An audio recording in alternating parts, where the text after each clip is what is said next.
Joyce, a few questions for you right off the top tonight. Viewers of this network in prime time tonight know we're dealing with something of a breaking news story.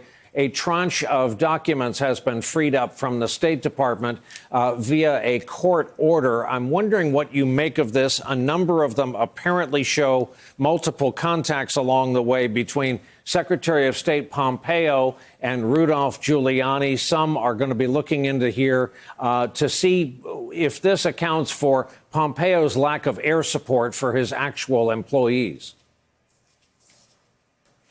So this is about 100 pages of documents that have been released. It's not the full amount of documents that were asked for. This is just the first tranche. And they've been provided to an oversight organization. It's sort of interesting, Brian, because Congress hasn't been able to access these documents by subpoenaing or requests to the White House.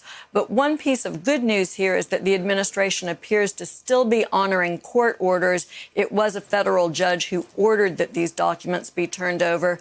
There will be, I suspect, a lot of burning of the midnight oil tonight to read them. The early reporting is that there is a paper trail from Giuliani into the White House showing that the White House connected him to Pompeo to speak about Ukraine. And Joyce, here we are. The start of our broadcast tonight is showing sworn testimony from witnesses, many of them longtime public servants, versus what the president said in an almost 1 hour long live television broadcast, a telephone call to Fox News. So that is rather unprecedented. Another precedent being set here is this case would normally be a document case. But as a source on Capitol Hill said to me yesterday, they had to pivot and make this about in-person testimony instead. Do you think that's going to change before the House reconvenes?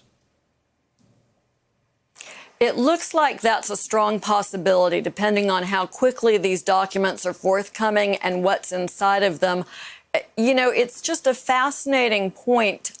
We are, I think, going to squarely have to deal with the issue of whether the president of the United States believes what his own intelligence community, his own intelligence service tells him about the Russians, or whether he believes the Russian narrative. And so these documents may provide a lot of rich evidence to help us understand precisely what was going on in the State Department and in the White House in this regard. So far, Republicans on the Hill have been impervious to much of the evidence that developed this week.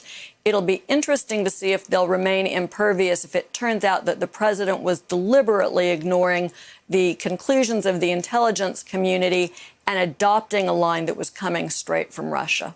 Peter Baker, in so much of this, there is nothing in history to help us, but at least procedurally, if past is prologue, where are we headed here in the near future?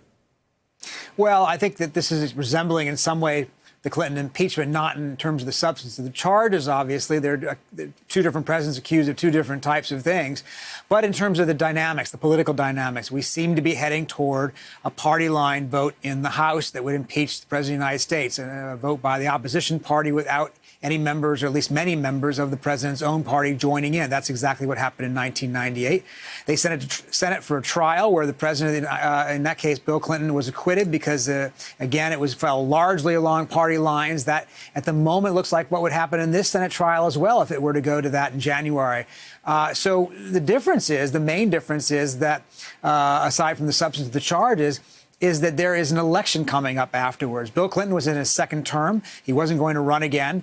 But this time you've got a president heading toward a re-election campaign that will be decided in November. That's the ultimate appeals court. In a way, they will decide, the voters will decide whether the House made the right decision if, in fact, the House does impeach, or whether the Senate made the right decision if, in fact, the Senate ends up acquitting. Melanie, of course, despite the gallant efforts of the Fox anchors this morning, the president just went on. In the end, he spoke for just under an hour. Were you able to measure any possible Republican reaction to that on the Hill?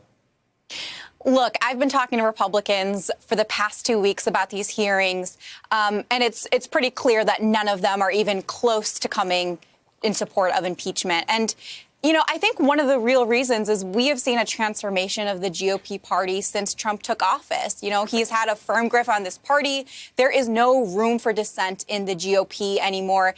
And if you do, you get excommunicated. Look at Justin Amash. He's one of the only Republicans who did support impeachment. And he ended up leaving the party. He's now an independent.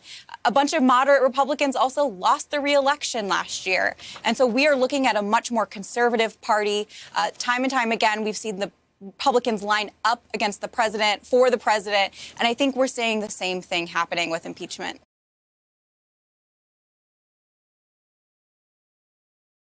Hey there, I'm Chris Hayes from MSNBC. Thanks for watching MSNBC on YouTube. If you want to keep up to date with the videos we're putting out, you can click subscribe just below me or click over on this list to see lots of other great videos.